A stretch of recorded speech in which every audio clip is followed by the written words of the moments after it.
Hello, everybody, and welcome to Planet FPL, the world where everything revolves around Fantasy Premier League. My name's Suj. And my name is James. James just said to me, my son is getting so loud. I tell you what, with kids, it's that I always tell people to enjoy the first couple of years, because once they start talking, they do not shut up. I'm not going to lie, people... my son's been very slow in the uptake of words, but it's lots of noises. Yeah, people always like, I can't wait till he can talk and babble. I'm like, no, you can wait. Trust me, because once they start talking, they do not shut up, and that's Dad, what's that? What's that? Yeah. Dad, what's that? It's a little bit like analysing referees' decisions, isn't it? What's that? What's that? Don't worry, that's tomorrow's podcast by the looks of it. Yeah. I'm just gonna say, should we try and? Is it possible to steer clear of VAR in this episode? Well, I do not know. I think it probably is, because I put the people's poll vote out a little while before we started recording, and refereeing standards is pissing the vote at the moment as it stands. Yeah, I think we're actually talking about it tomorrow. It's not even a discussion about VAR. It is a discussion about, as you said, refereeing standards, which is completely different topic altogether. So on we go. We are halfway through a game week, listeners. Game week 26, double game week 26. We're not even halfway through, James, to be honest, because we've only had 9 games. So there's still a game to play from the first set of 10, and then a whole batch of games to go. Actually, we are kind of halfway. Which makes your maths wrong, because there's 8 games to go. So yeah, this is. Yeah, sorry, I was thinking about from my team's perspective. I've only had 10 out of the 11 players play, so I haven't had half my team play. Sorry, yeah. In terms of fixtures, we are definitely halfway through. So yeah, let's get straight into it. Before we get into game week, we never fully reviewed game week 25, mate. Go on. Well, I scored 95 points last week, and I never got the opportunity to gloat about it, because that second Leeds Southampton game I did all right in, with Bamford and Dallas cleaning up. And I feel like I've been robbed of my opportunity. Now that I'm about to review a game week in which I'm doing mediocre to crap, it's not fair. I want to gloat about my game week 25. 95 points. Get in there, son. Anyway. Right, thanks for doing that. Tell me about your shit week. Well, so in the end, I decided to make 2 moves. One was Antonio to Ollie Watkins. It seemed sensible considering the upcoming fixtures and all the rest of what was coming for West Ham. In terms of fixtures, I can always go back to Antonio in a couple of weeks. And also decided to sell Yannick Vestergaard and buy Matt Targett, thinking that, again, Aston Villa have better upcoming fixtures and more upcoming fixtures. Forget the double next week for Southampton, because the second game is Man City, and Man City are imperious at the moment. So I decided that Southampton's double isn't really a double, especially for a defender, and so I can make that move. I only bought him a week earlier, but so be it. Let's crack on. And of the choices that I had, it was really I didn't want to pay the money for Mings, so I thought Konsa or Targett. Grealish not being there on the left-hand side, does that open up more space for Targett to maybe get forward a little bit more? Let's just go with Matt Targett and give it a punt. And both actually returned, not hauled, but returned. So not too bad. But it was a game week where it was largely defined so far by Pope, Lowton, Cancelo, Foden being worth 2 points between them. Jesus. That's so painful. Yeah, I mean, look, the thing is, you could look at it one way, right? Cancelo, like from a City defensive point of view, did you have the right 2 in Stones and Diaz? Well, I'm not going to sell Cancelo before. So if Cancelo's missed the week, who cares, right? It's like he'll return against Wolves tomorrow night. Like, exactly. Don't worry about it. So I'm completely not worried about the Cancelo 0-pointer. On the flip side, the chances of the right 2 for Man City in terms of Stones and Diaz that you'll talk about, they're the right 2 because they both scored. Like, how many weeks in 100 is that going to happen? 1. Is it? They didn't keep a clean sheet. Come on, West Ham. And so it is what it is. I'm just literally not taking it in that way. Spurs performed finally. So Pope and Lowton is what it is. Again, they're easier fixtures, the second fixture of the 2. So, yeah, I think it's... Is it? Well... based on yesterday. Yeah, no, Possibly, I think possibly. it probably is based on yesterday. And now Harvey Barnes is out. I think, yeah, quite possibly. Is Madison going to be fit? We don't know, do I we? wouldn't have thought so. So Johnny Evans then, so probably out then, as well. yeah. Well, so then you'd say it is definitely the easier fixture now for Burnley. So yeah, mediocre, 37 points, and I did play my triple captainship on Mo Salah. Oh, so In the that's who end. it went on, because you sent a tweet out just after Yeah, yeah. No, deadline on I knew, Saturday I saying, knew. I think I put triple captaincy on someone. I No, no, generally no. had no clue what you were doing. No, I did know what I was doing. I like to just have a bit of fun on the old Twitter and see what people would guess. I went with Mo Salah. I looked at my team. I wasn't going to break it to get a Spurs asset. Fine. And I was happy enough with that. And obviously Spurs went off yesterday. So whether you owned Son, Kane, or Bale, as a certain Luke did, it was fine. But the logic stood sound. Like Sheffield United with no defence. I mean, Liverpool could have scored a ton more, and Aaron Ramsdale pulled out a worldie of a performance yesterday. Mo Salah had a couple of chances he should have put away, and now he's got Chelsea, which is a must-win home game for Liverpool, in my opinion, because if they want top four, they need to be beating Chelsea. If they lose to Chelsea, it could be a problem. So I ended up going with Mo Salah because the logic on the two fixtures was that Liverpool needed to perform. He could have got a return yesterday, right? Oh yeah, absolutely. Particularly the miss towards the end, which even seemed to create the illusion that the ball had entered the net from Robertson's cross. I mean, to be honest, the three, obviously Calvert-Lewin plays tonight, but the three other ones that people may have gone for on triple captaincy, in the case of Kane, Bruno, Salah, if we just ignore the Man City assets for the moment, like they all could have got bigger returns. I mean, Bruno didn't do a lot in the game, but very easily could have had the penalty, right? Of course. And then if it's 1-0, he's suddenly potentially looking at that goal being worth 8 points for him or so. Kane obviously could have got more than the one he got, although albeit the one he did get was deflected. And Salah obviously also had a couple of chances in the game, which I mean, you would expect to take at least one of them. I feel like not owning Spurs assets, I got away with it. Kane could have had more. Son only got the assist, and Bale's ownership is next to fuck all. So I think I got, after the Spurs game, despite it being a 4-0 and you picking up the returns you did, I did feel like as a non-owner, I got away with it, and it could have been brutally worse. So disappointing is the way I describe this game week, although steady. None of my one of the main reasons why I was happy with the triple captaincy on Salah and still am is I took the approach that come the end of the game week, was my logic in the decision making fine? And should Salah blank, yeah, I'll take it on the chin, but I would still have made the same decision, so that's fine. And he's not going to last in my squad for much longer anyway, because Kevin De Bruyne is ready and waiting to take Mo Salah's place in my team. So I'm happy with the logic, and it didn't play out. You, on the other hand, doing all right. What are you on points? 37 at the moment with Calvert-Lewin to go. So gives me a game week rank of 5 million. But the whole point is here, James, I don't think you can look at rank. Count points. Anybody on Twitter who's counting points, by all means count them. But do not count rank, because there's 11 fixtures, 11 players still to go. So this game week is not even worth looking at yet. In theory, those who are engaged should have a better midweek than weekend, because unengaged players or perhaps dead teams have potentially got single game week players in their 11 and not getting a second game, etc. Quite often, though, by the way, it doesn't work out that way, because we normally get more rotation in the midweek fixtures than the weekend fixtures. I'm on 67 so far for the week. Triple captained Harry Kane. Clean sheets across the board defensively in Areola, Konsa. I do have the Manchester City pairing of Stones, Diaz, which would always picked part with double game weeks in mind, because the consistency of starts, which I've been a bit nervous about since obviously Laporte's had a few starts recently. Nothing from the midfield, guys. Assist for Ollie Watkins. I bought Ollie Watkins Friday night. Wasn't taking any notice of rumours of potential injury. And I also triple captained Harry Kane, which I'm, to be honest, 15 minutes into the Tottenham game yesterday, I went, thanks very much. That'll do. At least I've had a return. I wouldn't. I see lots of people out there. Oh, I'm really disappointed with his 6 points so far.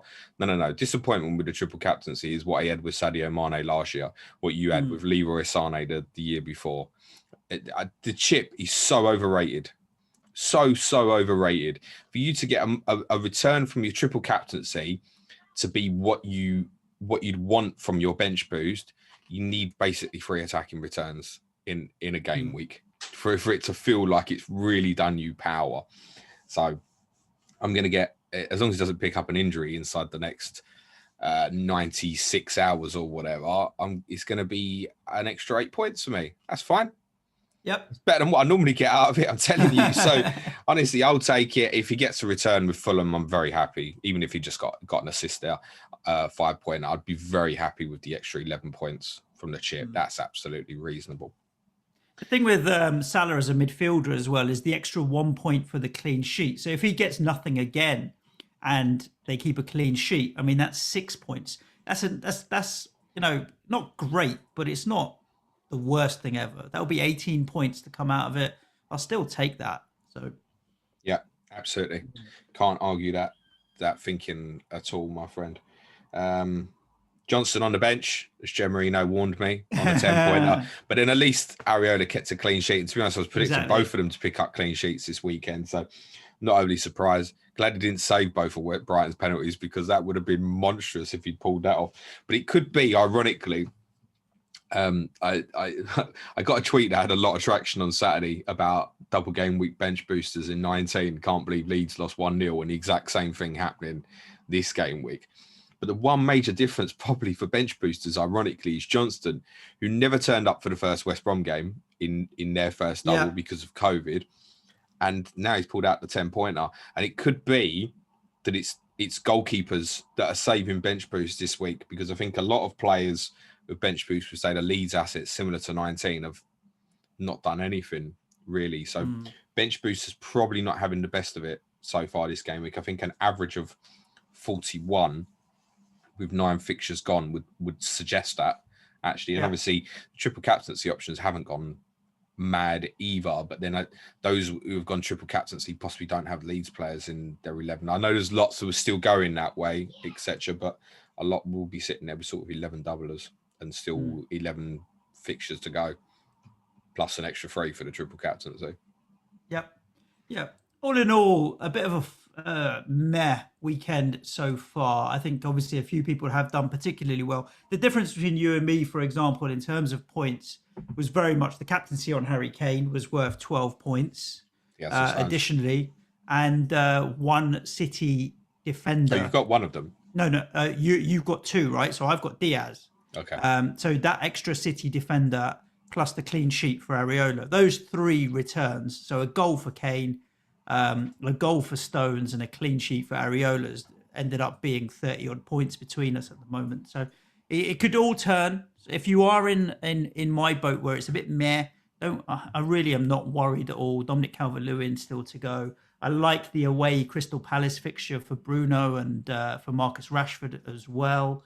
Now Ollie Watkins got Sheffield United away. There's plenty in the squad still to smash out another 50, 60 points, and I'll be very happy with that. So, yeah, looking all right. As we do each and every week, we're going to run down the games. There's 9 fixtures for us to go through.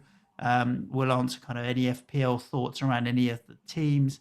And then, of course, if we get some time at the end, we might squeeze in a couple of questions that have come in from Twitter. We'll be back at you on Friday, just so everybody knows, with a full pod that will go through all of the rest of the double game week, and then thoughts for game week 27 and what have you. Never know, James, we might have an announcement on that Aston Villa Everton fixture by then as well. My confidence in that is lowering by the day. Actually, I have to say, I would definitely say on that, if it's not announced this week, don't expect it. It's not going to happen. I do think there is a little bit of waiting on confirmation from UEFA on fixtures, kickoff times, which officially have been announced on their website. However, it's worth saying that a lot of the games could still move. So, for example, at the moment, Tottenham don't know if they're going to be able to play their home leg at home. Right. So there's a chance, for example, that some of it could move. And obviously, if they want to use a stadium or something that's being used for, I don't know, something else, then it's still possible. Unlikely, I'm talking 1% likely that that the game could move days, but it looks pretty set that it's available and open for Villa and Everton to play in 28, and it's just up to Premier League and agreement from the two clubs whether it happens or not. But obviously, with each passing day, I'm becoming less and less confident of it happening. Should we run down the games? Yes, please. Let's start with Man City 2, West Ham 1. It wasn't the best game, to be honest with you, but I was very impressed from a West Ham point of view, obviously being a fan and being biased. But defensively, we were so organised and well set up to restrict City to the number of actual opportunities and attempts on goal that we did. I thought was because of the shape and the way the team was set up and compact, and just pushed City out wide and didn't give them opportunities. Every time the ball was thrown into the box, for example, I thought we'd head it away or clear it. It's not like they have particular height and could hurt us in that way, other than the goal, which was off the back of a set piece, and De Bruyne doing what very few players in the world can put a ball on a sixpence like he did. Like Diaz, to be honest with you, I could have headed that in. It was on a plate so easily for him. You definitely would have missed. Nah, no chance. The ball bounced off his head and that was it. It was a goal. It was too easy because of the delivery of the ball. City weren't at their best, right? You can make whatever excuses you want about City, however many changes they'd made in the team. They'd have to travel back from a European midweek, and they'd only had a couple of days to turn it around, all the rest of it. But they still managed to grind out the result, right? But I think just from a West Ham point of view, defensively very solid, which bodes well for the upcoming games that we have. Jesse Lingard's movement and the way he carries the ball and drives in from midfield into attack is very different to a lot of the other players that we have. But Kevin De Bruyne is the one that I had my eye on from Manchester City. I want him back in now. He looked fit. He looked lean. He looked good on the ball. I think I'm going to try and get back to Kevin De Bruyne as quickly as I possibly can.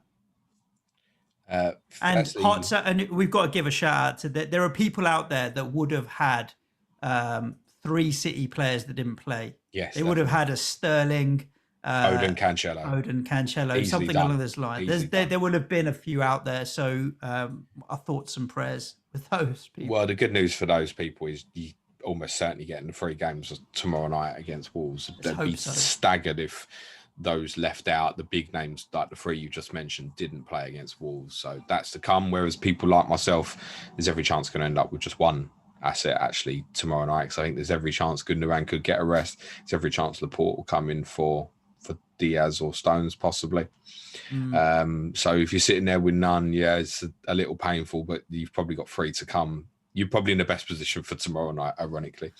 This is the best anyone's played against Manchester City, I guess, since Tottenham beat them in game week 9. You'd go that far, eh? Yeah.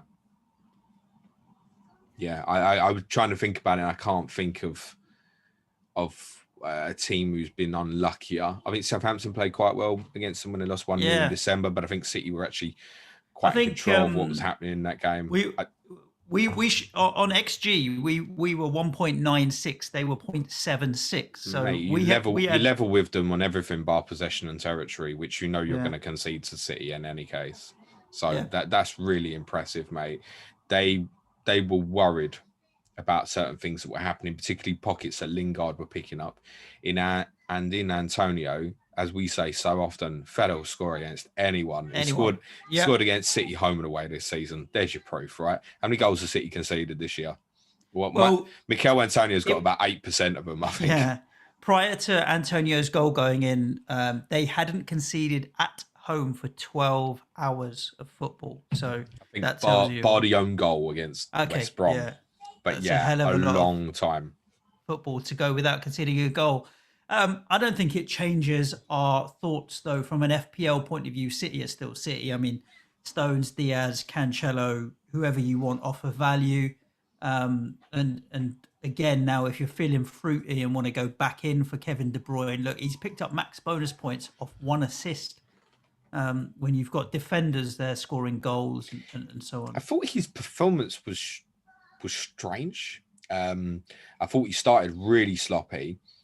Then he had a little Yeah, spell I in the agree with game. you. Yeah, Then he was not. then he great had at the start, but a little spell in the game. You thought, wow, some of the stuff he's trying to provide here is pretty sexy.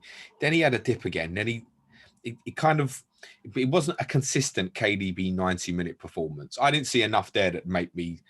I've said this before about him. I've been without him and gone, oh my God, I have to get him. This performance did not make me feel like that. But I mean, to get 8 points off an assist, that's brilliant. I don't quite know how he's ended up with that, because there was a lot of sloppy passing in his play, actually. And I don't think he created a huge number of chances. I think he had a few key passes on that, but I'm not quite sure how that's worked out. Anyway, the metric's correct. Whatever it is, what it is. The City player that I don't have that I want the most is Cancelo, in spite of the fact he's not played at the weekend. But I mean, I can't afford the luxury move from Diaz Stones to Cancelo when they're the first choice, generally speaking, at the moment, and they can do that as they did on Saturday. There's a lot of people, Suj, because of Harvey Barnes' injury in particular, are obviously looking for a replacement at similar value, and Jesse Lingard is screaming at them. Tell them, please, if they should be interested in J-Lings. Strategy dependent, right? So we now go into Leeds. I think we should beat Leeds in the next game based on performance. I don't even understand what you're doing with your face there, mate. In a stupid J-Lings celebration, mate. I think Leeds, we should go into the Leeds game fully expecting that we should be winning that game. I think if we defend like we did against City and then the attacking threat. So you've got Leeds, then you've got Manchester United and Arsenal. As good as United are, I don't think they turn anyone on. You don't feel like... You obviously can't play that game. Oh, yeah, true. So, and then you've got Arsenal. Arsenal defensively are a bit better at the moment. And then we've got a game that's the game in game week 29, and then Wolves Leicester. Yeah, I like him. He carries the ball well. He likes to get a shot off if he's got sight of goal. He's linking well with the players around him, including Antonio. He's a decent option. I will be buying him, but I probably won't buy him until after a wildcard game week 30, 31 and for the run in. I wouldn't be buying him now. But I think he sits in that same bracket as Antonio. He's good enough against anyone. He's got the ability that he can score against anyone. So yeah, I wouldn't put anybody off. But I do think there's going to be better players at value elsewhere. I think Rafinha, for example, I think is just as good and viable. Yeah, I agree. I would buy Rafinha first if I didn't own. So would I. Agree. And I want to buy J-Lings just because the emotional want to get him as well. Where it's interesting is I think a lot of people are looking and go, that's the extra number now for 29, whereas obviously you didn't double this week, so it's now particularly of interest. Again, we have to stress he can't play against Manchester United in game week 28. So I think what you're looking at is, do you have your other fifth midfielder, let's say, do they have a good fixture in 28? It's probably going to lead to whether you buy it or not. And I look at Rafinha's playing Chelsea, for example. Lookman is playing Manchester City. And I'd think, I've probably taken a different route, actually. That's not my priority. It would probably be, for me, more come back for Lingard and 29, when actually looking at your stretch from then to game week 38, you could say he can hang around for me till the end now. So I don't think it's high priority, particularly because he can't play in game week 28. Yes, it's a decent fixture this week in 27, but I don't think it's any better for Lingard versus Leeds than it is for Rafinha versus West Ham, ironically enough. In spite of how strong you are defensively, I would, if I was buying one of those two players right now, and I accept a lot of people already have Rafinha, I would still be buying Rafinha first. Yeah, that would be my opinion on it. West Brom 1, Brighton 0.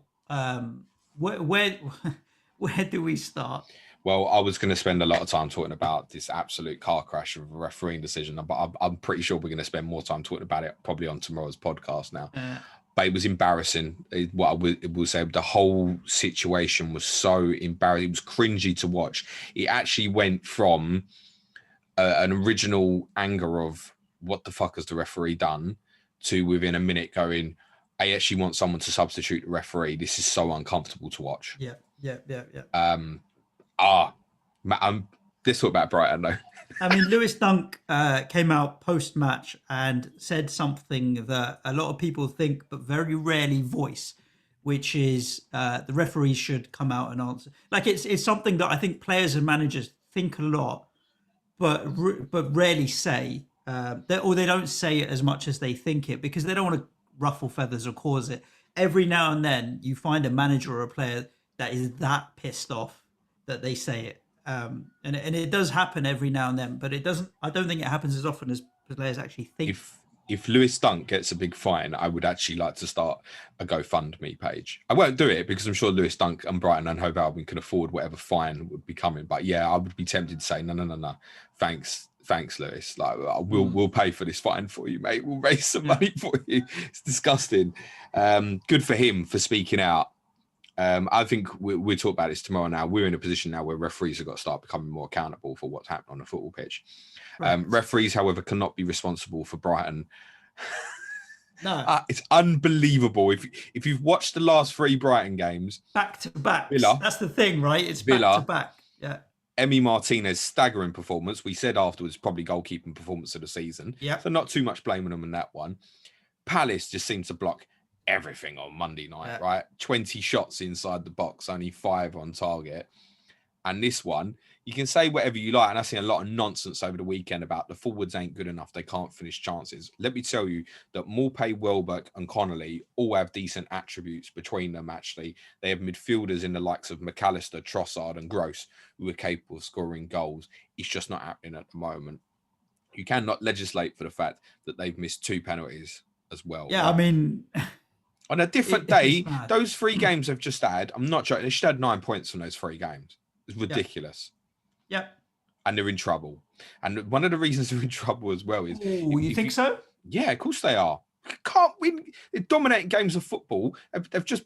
3 games, they should have just taken 9 points. They've got 1 point. Of course, that puts them in trouble because they're not going to dominate every single game. Leicester, which is now weakened, I actually think there's a good chance they'll beat Leicester this weekend now, ironically. Southampton and Newcastle. Then from game week 30, their run to game week 38, the only team they've got in the bottom 8 left is Sheffield United. It's tough. Now, those tougher games might well suit Brighton. It's worth saying there's a few others down the bottom. Fulham are another one, by the way.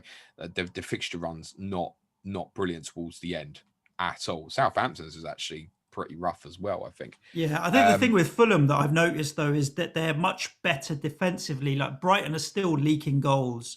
Like they did the couple against Palace. They've leaked a goal against West Brom yesterday. If you're not going to take your chances and win a game, then at least get the draw out of it. And I feel like Fulham, if they're not going to win a game, at least they might walk away with a draw. They did that at the weekend. They did that against us a few weeks ago, and they're still chipping away with these single pointers. And it is now between Fulham, Brighton, and Newcastle 3 points, right? One game, 1 victory, and that's squeaky bum time. Of course it is, and it could be squeaky bum time for Burnley as well. Apologies, Southampton's fixture running is not bad at all. It's actually probably the best of those near the bottom of the table. West Brom's is pretty bad from game week 30 onwards. On Brighton assets, just briefly, it would be a buy on 29 if I wanted to buy, and it would probably be no interest in the running because of the fixtures I've got. I don't think.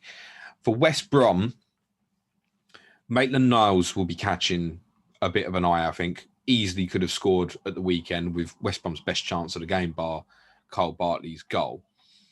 He's obviously 4.6. He's OOP. He's defensive.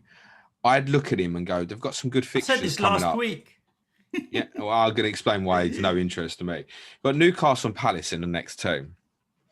You probably want to play him, wouldn't you?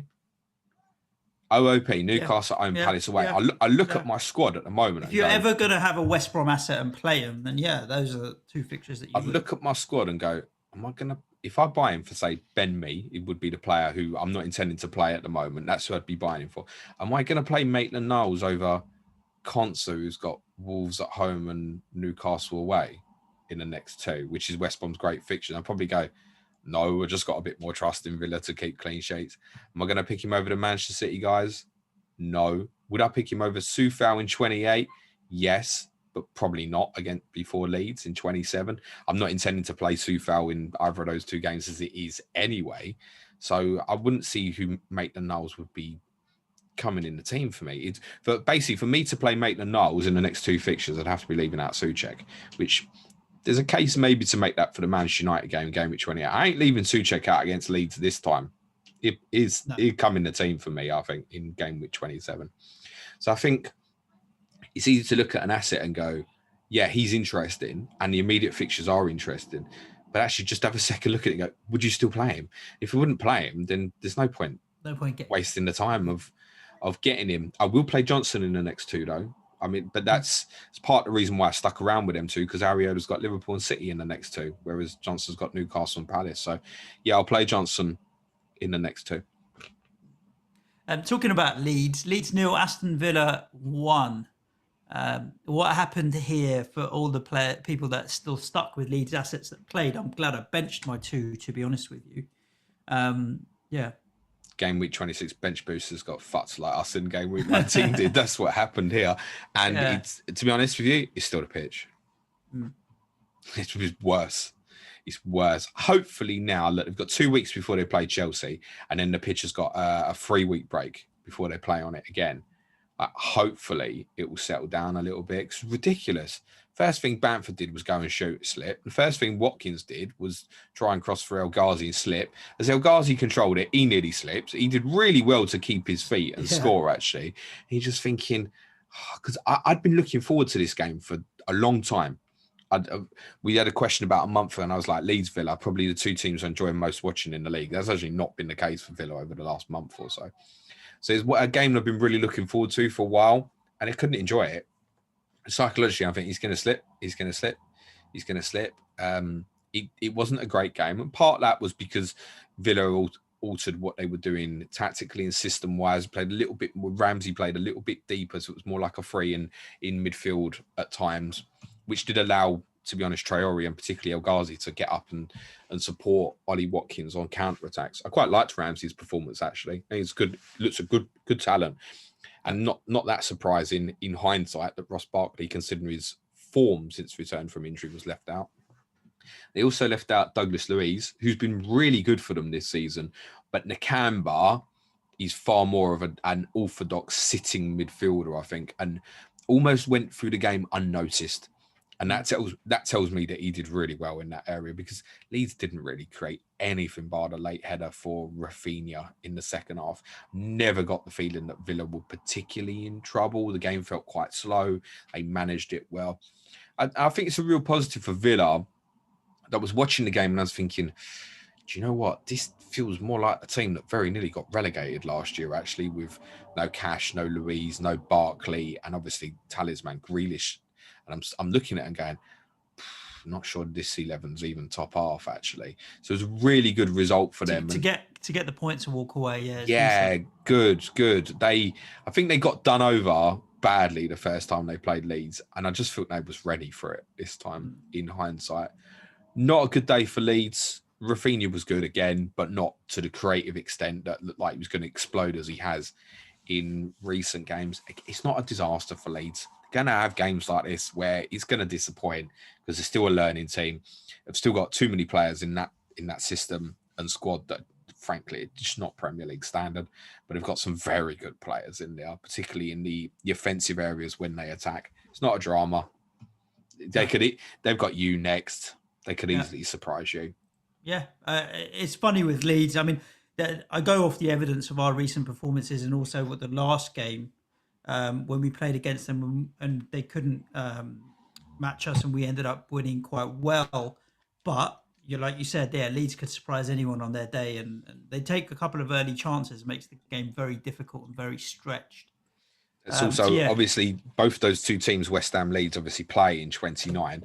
That's our clash of correspondence this Thursday as well, with Chris Stone and Andy Martin be previewing West Ham and Leeds ahead of their game and the blank. Yeah.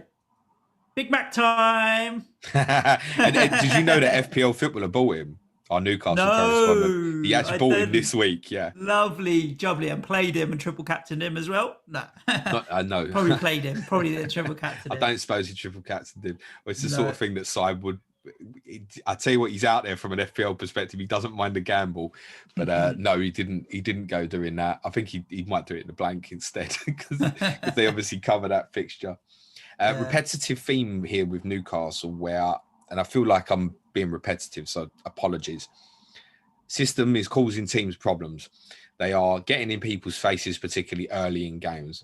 It is such a seismic shift that it is extremely difficult for them to sustain it for 90 minutes at the moment. And that's still not fit enough. Correct. I never got the quality of player either. So they're going to have lulls in games. And it felt like after they scored, which I think when Jamal Lascelles did score, a lot of us thought, well, Newcastle deserved to be in front here because they should have scored in the first half.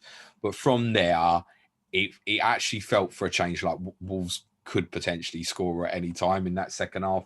They had certain moments. They were getting real territorial advantage of it. That said, Dubravka should probably save the shot from the header, from Ruben Neves, who I do want to speak about before we move on to the next game, because there's a brilliant stat about him. So Dubravka back in goal. I think although he's made the mistake here, that's a positive for Newcastle in coming weeks. They do have an interesting run of fixtures. They have a pretty brutal period between sort of game week 33 to 36. You think, I can see them losing 4 here. They've got Tottenham in game week 31 as well. Difficult run in the middle between the start and the end. And you're a bit concerned about them because of the injuries. Honestly, I think the way they've changed system-wise, I would have no concerns about them staying up. Because I go, they're going to win some games that's going to surprise people, honestly. But I spoke as soon as I saw them after the Everton game and then the Southampton game, which they obviously won back-to-back, by saying this team is going to start surprising teams. They are going to start scoring more goals. There's a chance they're going to concede some more goals as well, because they're a bit more open. The problem is, Callum Wilson looks like he's going to be out longer than originally anticipated. Probably not going to be back till after the international breaks, my understanding now. And St. Maximin, as FPL footballer, has warned us before, you get 3 good games out of him and he's just going to pick up a different injury. And that's where it's at, unfortunately. I presume he limped off with a muscle injury at the weekend rather than any physical pain. That's how it looked to me. There's a fair chance he's going to be out till after the break as well, which at the moment, the style that they're playing is going to put a huge amount of pressure on Miguel Almiron, who is still playing well, but if that's where you're relying for your source of creativity and goals, it might be that offensively you're not going to get the goals. So I quite like what they're trying to do at the moment, but those 2 injuries are massive and have got a problem. West Brom this weekend, huge. Yeah. Huge. It's funny with Newcastle. I think, by the way, they'll go there and win. It's funny with Newcastle because they've won more games this season than Fulham, Brighton, and the same as Burnley, but they've lost more games than all 3 of them. They don't grind out or get the cheeky draws. Like Fulham have drawn 11 games. Newcastle have drawn 5, and they've lost the difference. So, but then that's why Newcastle are above Fulham, because Fulham draw too many fucking games. Yeah, it's true, but only 3 points in it now. Like, as good as Newcastle have been for 4 weeks, looking at the table, I'm like, shit. But how many draws have Fulham had? 11. No, I can bet you that they probably should have won half of them 11 draws. Brighton have drawn 11 games as well. Newcastle have drawn 5. Yeah. Newcastle's ability to win games has come from exactly that, grinding out the odd 1-0 or so over the last few years. Defensively, they still have the mindset that they can go and do that. And I think that's kind of what happened here once they got in front, when Wolves aren't the best defensively. Can we see this over the line? I mean, in the end, they very easily could have lost this actually at the death. But I think West Brom at the weekend is probably going to define what happens with them. And I can see them going to the Hawthorns and winning in spite of these injuries. From an FPL perspective, though, I wouldn't go near that. Generally speaking, if I was to buy one, it would be Big Tasty because of the price. 4.2, can't argue it. No. Does the job, right? You leave it on the bench most weeks. It is what it is. He, too, is also someone who is injury prone to the extent that he'll play for a month or 2 and then he'll be out for a month. That happens quite a lot. And if you don't have that wild card, the second one left, I think someone like Lascelles becomes a bit more... Do you see him staying fit towards game week 38 or so? You probably want to give that a second thought. But if I was buying one now, I think it would probably be him. I wouldn't be taking gambles on people like Almiron, personally. Tell me your Ruben Neves stat. I'm going to have a guess that it's something to do with not having a single touch in the box, but scoring a goal or something to do with that. Because he's the master of never touching the ball in the penalty area, but because of his penalties, he still ends up scoring goals. So I think he's had 3 goals in the box this year. And that's Yeah. more the stat. And I thank Bradley Parker, our Wolves correspondent, for bringing it to my attention. Only Ilkay Gundogan has scored more Premier League goals in 2021 than Ruben Neves. Only Ilkay Gundogan has scored more Premier League goals than Ruben Neves. In 2021. And Ruben Neves has scored 3 now. No, I think he's got, I'm not sure. I mean, he's got 4 or 5. Okay, he's on form then. He's on the pens as well, isn't he? That's the point. He was one I mentioned a little bit in the build-up to the game when we had Bradley and Andy on COTC a couple of weeks ago prior to Wolves playing Leeds. Just looking at it and going, double game week. All right, the second game is against City, but from a midfielder, that doesn't particularly matter in terms of the conceding goals or whatnot. So going, he's on pens. Is this someone we're completely overlooking and should be looking at? He's 5.1 million. This is not like he doesn't fall into that category of cheaper than Lingard, Rafinha, etc. So his returns since the start of the season, obviously, I think he scored in the Brighton 3-3, scored when they lost to Everton, scored when they beat Arsenal, scored at Southampton and assisted in that game. Has obviously scored again at the weekend. So that is 5 goals in 2021 so far from Ruben Neves. And just counting up 30, 43, 46, 56 points in that period. Ain't half bad for 5.1 million midfielder. Yeah, it's decent. In 10 game weeks. Decent. It's all right, isn't it? He's on pens and he's cheap. I would still personally prefer to have a Suchek or a Lookman or something else personally. But that might be influenced by the fact that they obviously don't play in the blank game week, and I had no interest in them for this particular double. But I've spoken a lot about Wolves in the running and their good fixture list. Ruben Neves from game week 31 onwards on pens, 5.1 midfielder. If he's going to play every week, I don't mind that. I genuinely don't mind that at all. He's now someone who would come onto my radar for that potential running. So too does Patricio. So too does obviously Neto. And so too do the other defensive assets. I will be looking at Wolves come game week 31. I'm certain I'll have I just at look least at one it. of them. I'd rather pay the difference for Neto 5.7. They've scored the same amount of goals this year, but Neto's got 7 assists, which is way more than our friend Ruben Neves has. I might have both. Yeah, I mean, we'll see. I don't think you will, but let's see. The thing is, people like Neto and Traore are the type of players who are likely to win penalties. You have to factor that in. We talk about that as well, particularly with United, by saying, look, United win more penalties because of the type of players who win penalties. Wolves have 2 of those players. So it could easily be more pens for Ruben Neves. And obviously, why is he now in the box? He's the one that's taking responsibility with Dendoncker currently playing in the back 3. And that could be what's important. Is because Dendoncker's not playing in the midfield area, he's the one who's taking responsibility because Moutinho's got no legs to be the one that breaks into the box, whereas previously it always would have been Dendoncker. So it might be Dendoncker's positioning is what's impactful for Neves' open play possibilities. Interesting. I skipped Crystal Palace Fulham. I'll tell you the truth. I watched the first hour of Leicester and Arsenal, and that was enough for me. And I watched the final half hour of Palace Fulham. And the first thing I walked into was to be told by the commentary team that this was probably the worst game of football so far this season in terms of chances created. And went, well, okay, I have set this to tape, but you know what? I really don't want to watch any more of Leicester Arsenal. So I'll stick this on and play it. Palace, I'll just cover briefly because I don't think anybody's at all interested in their assets. It's unfortunate for Tyreek Mitchell. He's the hokey cokey man, isn't he? Tyreek Mitchell in one week, out the next. For those who got him on bench boost, I feel sorry for you. You're going to want to play him in game week 28 because they've got West Brom at home. Other than that, they've not got a good run in. Fortunately for them, they've got enough points now that they'll probably be safe from relegation. Probably 2-3 more points will keep them up. And by designing this game, they only ever wanted a draw, in my opinion.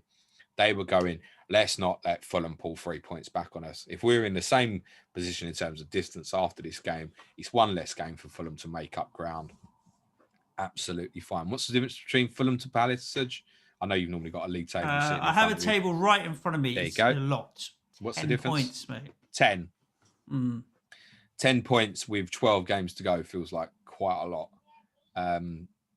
Palace have games coming up, such as West Brom, Southampton game week 32, where you think they'll get, and they've still got to play Sheffield United as well. They'll get enough points from those 3 fixtures to. And Wilf Zaha will be back before the end of the season as well. We think that Zaha and Jeffrey Schlupp could be back for Manchester United actually on Wednesday night, which would psychologically make a big difference. I'm pretty sure Wilfried Zaha will be back for Tottenham at the weekend. Knowing my luck, I would say if Palace rock up at Tottenham on Sunday with no Wilfried Zaha, I would have next to no doubt that we would beat them. They're just not. The thing is, they're not as good defensively as they've been over the last few years. And I know there was some heroic defending in that game yesterday, particularly from Gary Cahill. But generally, for shutouts, they've not been anywhere near as good this season. Offensively, actually, a little bit better with the likes of Eze in the team. Now Mateta competing for a striking spot up front. Literally zero interest in buying any of their assets. Fulham obviously do play in 29, but beyond the Tottenham game, have Liverpool and Manchester City next. So I think Fulham is a real would be for a little while. Comeback for game week 29. Their running is very, very mixed. The danger is they've got really, really close. And if they don't get anything from the Tottenham game on Thursday, you're going to look at the next 2. And they've worked so hard to build this back to 3 points. By the time they get to the international break, they might suddenly be sort of 6 points adrift again. And then it looks really tough. But they are, at the moment, right now, one of the best defensive sides in this league. No joke. They defend really so properly. They really do. They don't give away many big chances. I've spoken previously about Anderson Adebayo in terms of how much room they give themselves, gives them control of the game. Good side. Problem is, they ain't scoring enough goals. I quite like what I've seen from Maja. I like Lookman as a player. I like Loftus-Cheek as a player. But none of them strike me right now like they're going to get the goals that's going to win Fulham football matches. And that's why I think a number of the fans want Mitrovic back in the team. The problem is when Mitrovic comes into the team, I'm telling you, they're not as good as a team. So it's almost counterproductive to them. Yeah, when the chances come, there's more chance of Mitrovic converting them. But then I don't think they're creating the same way. And I just think psychologically they think, oh, he's there. I'll whip the cross in, etc. Whereas at the moment, there's a kind of a, other than maybe Maja, none of the other players are going to score from that open play situation. So it would be a plus for them to play Mitrovic, but it's counterproductive. I don't think they're as good. I personally would not be bothered if Mitrovic is in that team at the weekend. I actually think it would be better for Tottenham's prospects of trying to win the game on Thursday. I think Fulham are better off staying as they are. Just need to, I think people like Lookman and Loftus-Cheek need to take a little bit more responsibility to get away more efforts on goal.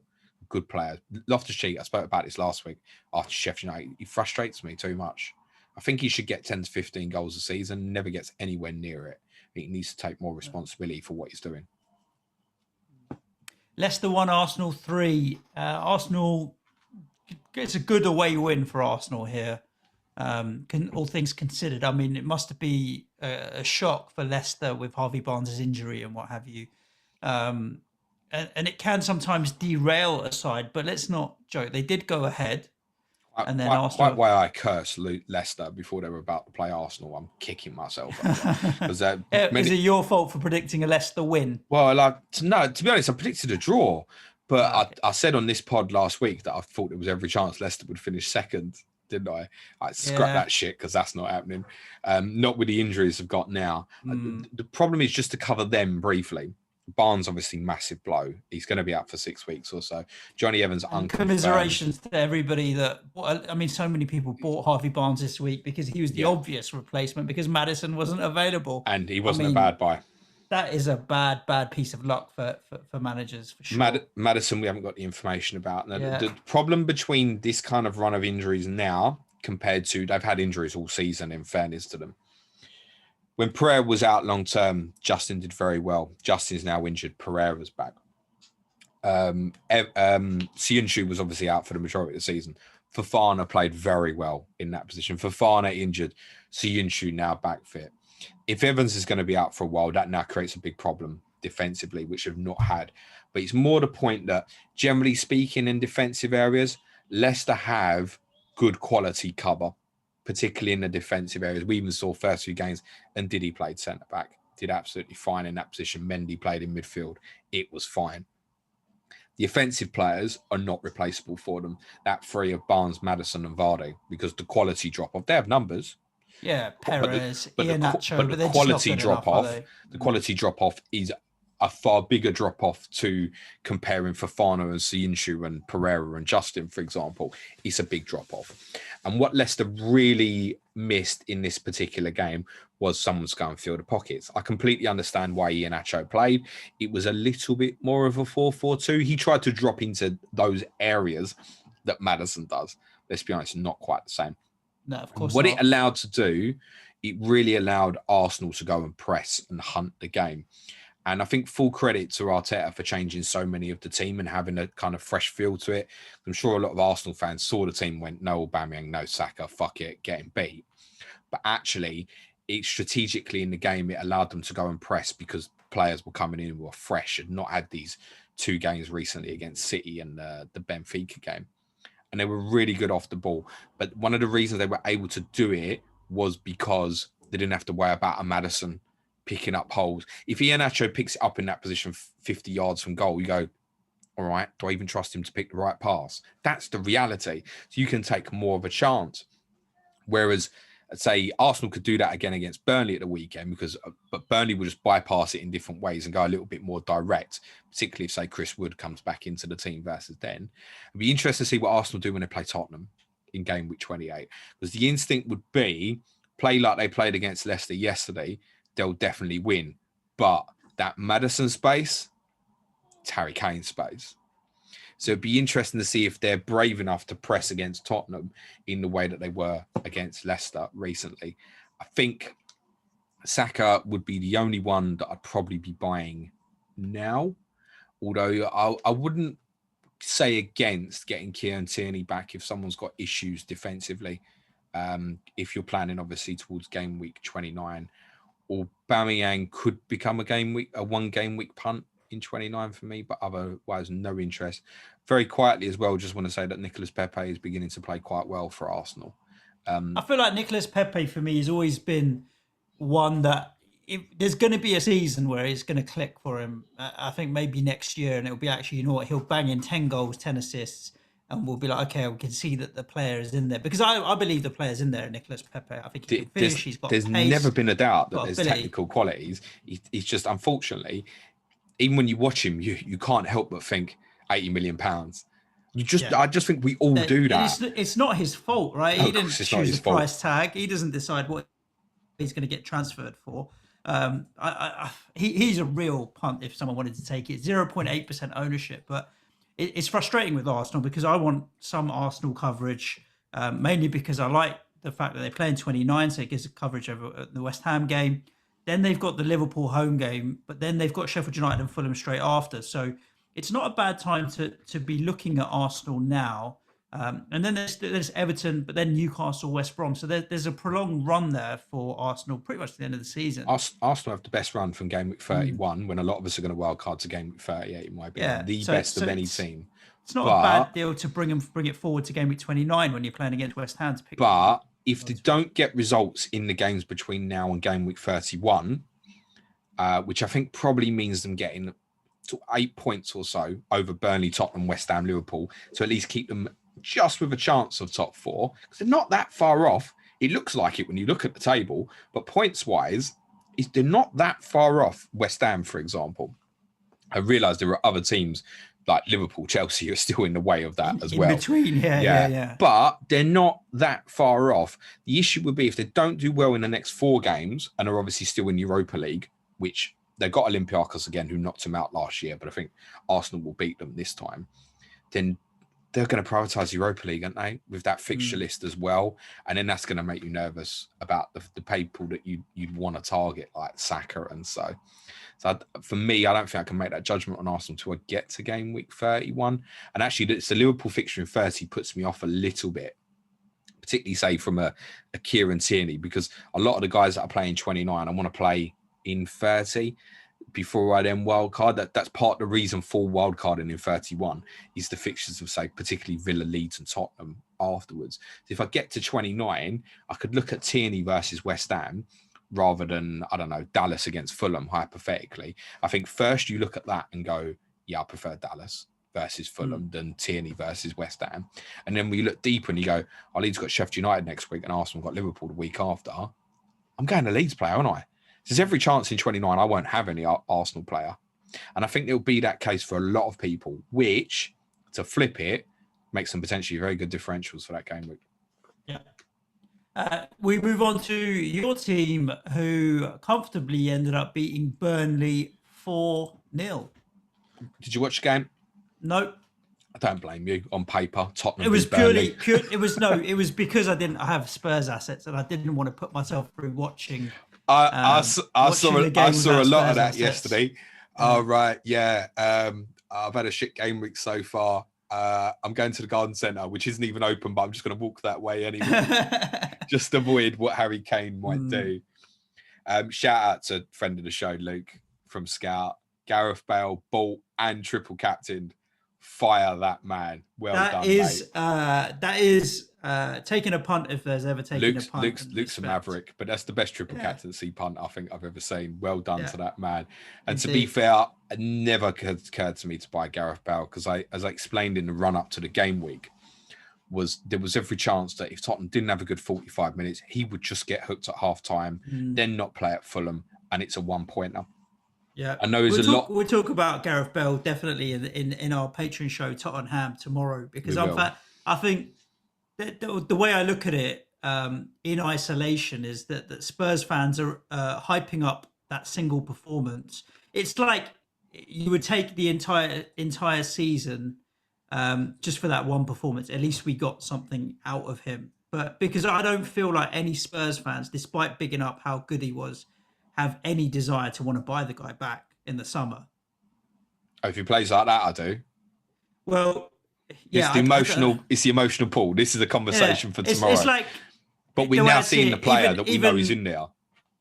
Yeah, but I don't think he's in there consistently enough to justify buying back the 31, 32-year-old, whatever he is. But again, this definitely is a Tottenham conversation because it could get really sucked into if Gareth Bale. I still wouldn't buy him. Gareth Bale does really well in the next 3 months. It's going to be a big clamour from the supporters to get the job done and buy him, right? That's the reality. Yeah, I don't think that's the right thing to do from a Spurs point of view. I just don't think buying Bale back is the right thing. But it hasn't looked that way for the last 6 months, but maybe it's about to in the next couple, is what I would say.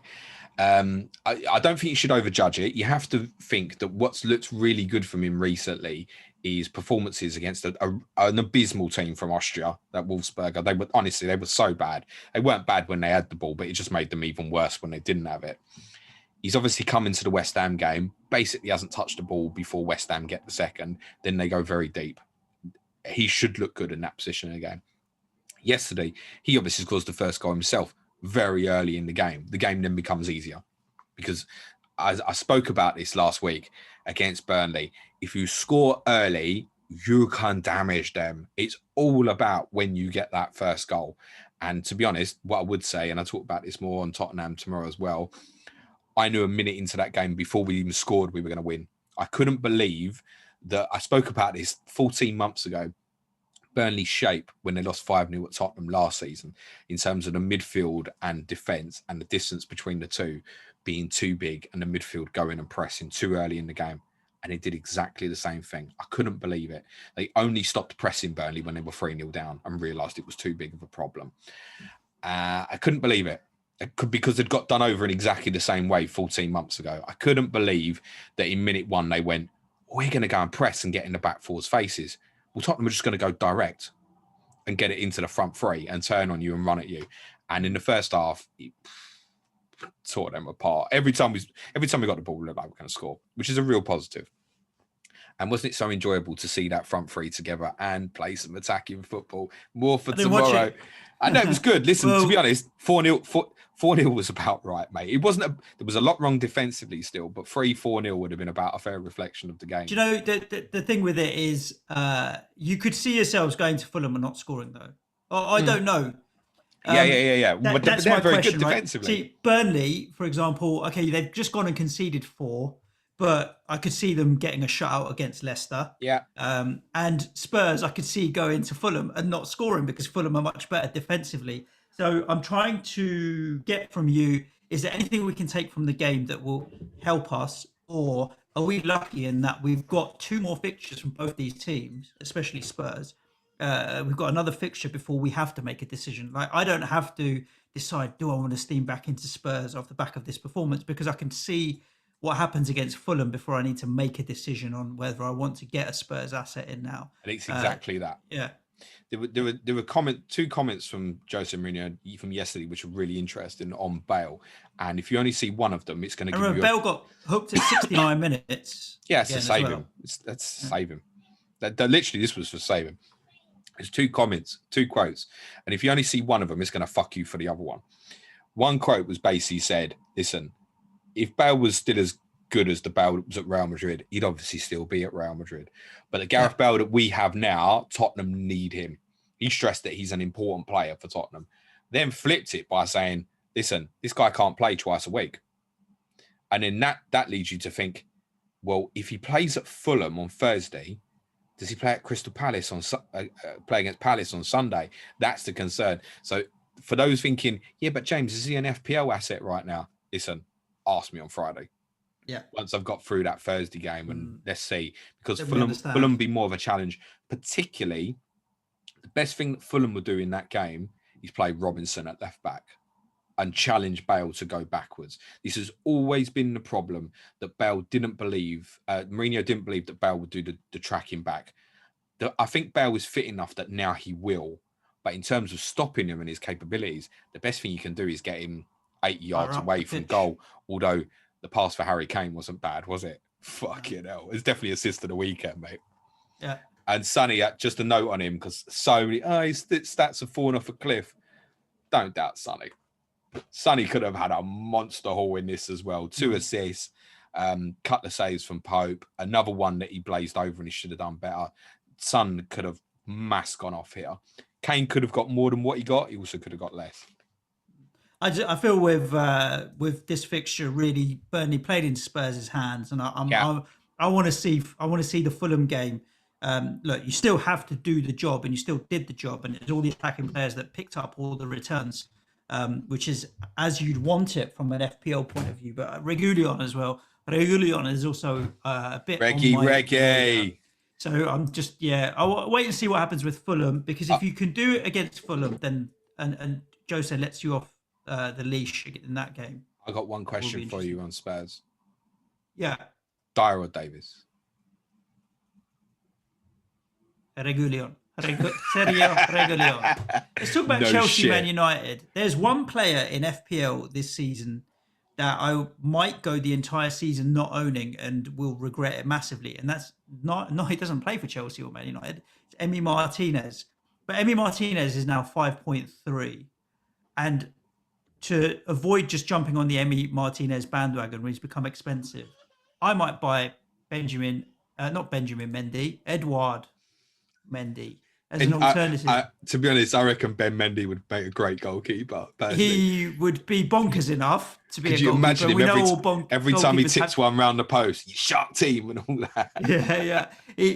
Listen, if Ben Mendy ever becomes a goalkeeper, I want him to get a little GoPro in his goal as well, because I reckon that would be entertaining. Wow, that's Ben Foster's future career killed in a moment there. That's a bit harsh. Edouard Mendy, because he's cheaper at 5.1, and I saw an interview that Thomas Tuchel did for BT Sport, and I'm starting to understand what he's thinking about in terms of how they play. But definitely stifling teams and not giving them space and being defensively quite solid is a big part of his strategy. He reckons he can do that better with a 3. Now, when I saw that back 3 was Azpilicueta, Christensen and Rudiger, I'm like, well, yeah, I don't think these are the best three centre backs that you have at Chelsea. So I was actually quite worried for Chelsea defensively in this game. But they've ended up grinding out a draw against Manchester United. I want to buy a Chelsea player in game week 30 before our wild card. West Brom at home, 1 week punt is the best available. I feel like Mendy's the safest. Like, I'd rather Reece James, but here we go. Reece James doesn't play and Chilwell does play. To be honest, I know I'm going to get there. I'm going to buy Rudiger. I know that because I'll be like, oh, he's cheap and he's going to play. That's not what a 1 week punt should be, really. Well, I'm relying, because it's West Brom at home, I'm relying them on a clean sheet. I want that 1 week punt to be one of the attacking players. And I just don't see where I'd go at the moment. The only one I'd have any confidence going to play is Mason Mount. Werner, I feel like he's probably going to play a lot. But then why was this the game that got him the rest? Weren't there other games previously? Because I know he played a lot. Okay, listen, it might be they've made an assessment on training on Friday or Saturday and gone, he's a bit fatigued, he needs leaving out. We don't know. And they might think that his pace is particularly important against Liverpool later this week as well. But I'm surprised one that suddenly he was left out of this one. Ziyech, I didn't think played particularly well. And in fairness to him, he's been out for quite a while, so probably needs games to build up. I was surprised as who the front three were, to be honest with you. I wasn't surprised that Giroud played after scoring in midweek. You know my opinion. I don't think Tammy Abraham's ever going to be good enough to be Chelsea striker. And they still need they still need one. Giroud in certain games. Listen, if you get the right crosses in, Olivier Giroud will score goals. And it's almost surprising some of them that came in, particularly in that first half yesterday, that he didn't score. There was a few things tactically were really interesting in this. So Shaw and Wan-Bissaka went really high against Chelsea's wing-backs, which then left quite a responsibility on Fred and McTominay to really go into battle, basically, versus Kante and Kovacic. And when you go one-on-one battles with Kante, that's quite dangerous because he's Duracell, right? He just doesn't stop. And I think it made Maguire and Lindelof a little bit concerned that they were getting left kind of isolated. But do you know what? If there's one team you're going to do that against, it's probably Chelsea. Because if the fullbacks and the midfielders do their job properly, you stop the midfield runners. And then all you got to deal with someone like Giroud is the crosses. To be honest, if it was two, even Maguire and Lindelof against Abraham, and this was probably their tactical idea to the game, I'd have been thinking, that's all right. They can deal with that as long as they deal with the breaking. And what that led to was a little bit of a chess match, essentially, because Chelsea were shitting themselves on the base of that, knowing that they were going to have to push those forward that were almost being man-marked forward quite high. They were shitting themselves about the counter-attack, which was then potentially going to leave United with their 3 against Chelsea's 3. So almost there were facets of the game that became quite man-to-man. And actually, this was braver than what we've seen in a lot of Manchester United games. I quite enjoyed the game until the penalty incident. And I just feel like it was like, we've both tried to win this game early on and it's kind of died off a little bit here. The reason I say this was better from United in a big game, and they easily could have won it with a final pass had been better on a couple of occasions. Since they got beat 6-1 by Tottenham, their games against Big Six opponents, 1 goal. 1 goal in them, which was Aubameyang's penalty. So that's been the only goal in their Big Six fixtures. So there's been so many 0-0s in these games against Big Six opponents. It's almost like they reflected on the Tottenham game and went, fuck that. That's not happening again. We're not letting teams come at us on the counter-attack, etc., that have got quality.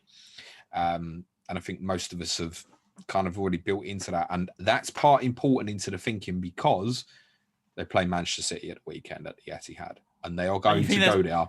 And they're going to be very defensive and they're going to try and exploit City on the counter-attack.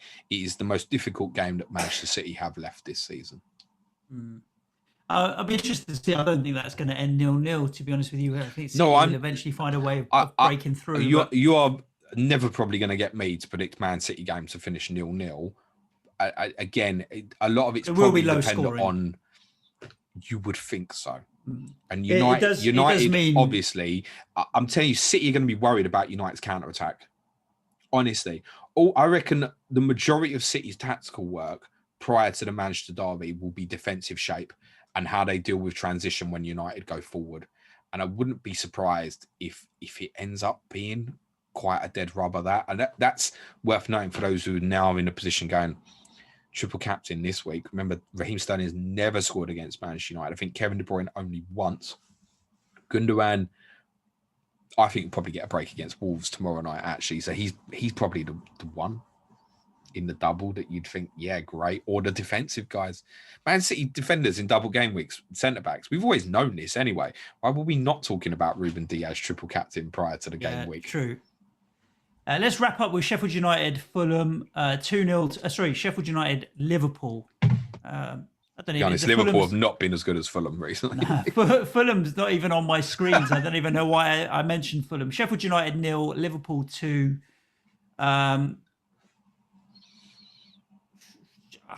Routine. Yeah, that's it. It's what we expected Liverpool to do: create chances, potentially score more goals. Had it not been for Aaron Ramsdale, they probably would have scored 3 or 4 at least. So good performance. Although just to see Trent just felt like good old Trent. You know, he felt like back to they both did, him and Robertson. He felt like if we were talking in Anthony Martial language, James would say Trent's probably had a shag at the weekend. There was a lot mentioned first half in terms of Trent almost playing, I want to say, Zinchenko positions a little bit, sitting really deep, and obviously Robertson going really, really high.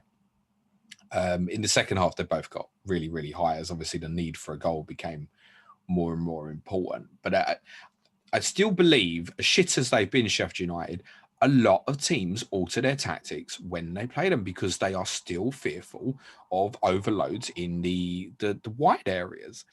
So I think teams do still make tactical adjustments when they play Sheffield United. Liverpool did that in the first game as well, where they altered system a little bit in the game at Anfield. So I wouldn't read, from that perspective, in terms of tactical, on what you saw with Robertson and Trent, I wouldn't read too much into this. To be honest, you might see something very different again in the next game against Chelsea. Chelsea's a better judge in terms of, are they back to being possibly Trent and Robbo? Curtis Jones managed to, in this game, give Liverpool the energy in the midfield area that they've been really, really lacking recently. And I thought his performance was an excellent one. He obviously got the goal himself as well. His price in FPL is 4.4 million. Now, if you're in a blessed position at the moment where your team is so good that you can afford to go buying 4.4 million midfielders, great, crack on. All I would say about that is there's only now for Liverpool 2 game weeks before they play Arsenal in game week 30, which is in April. That's it. You've got 2 games. And suddenly it's kind of ease off from Premier League fixtures. And by then, they might have different players fit that means different things. I mean, once Jota's back by fit, then, City might they have go enough of a lead. They go 4-2-3-1. And yeah, there's that as well. And this goes for a lot of teams. But we know that like they're what we said with Arsenal. For the title, it's top 4, right? Is their big thing that they want to go for. So, and they're still in that race now. And they're still in the Champions League. The priority for Liverpool will be winning the Champions League while they're in it, not finishing top 4.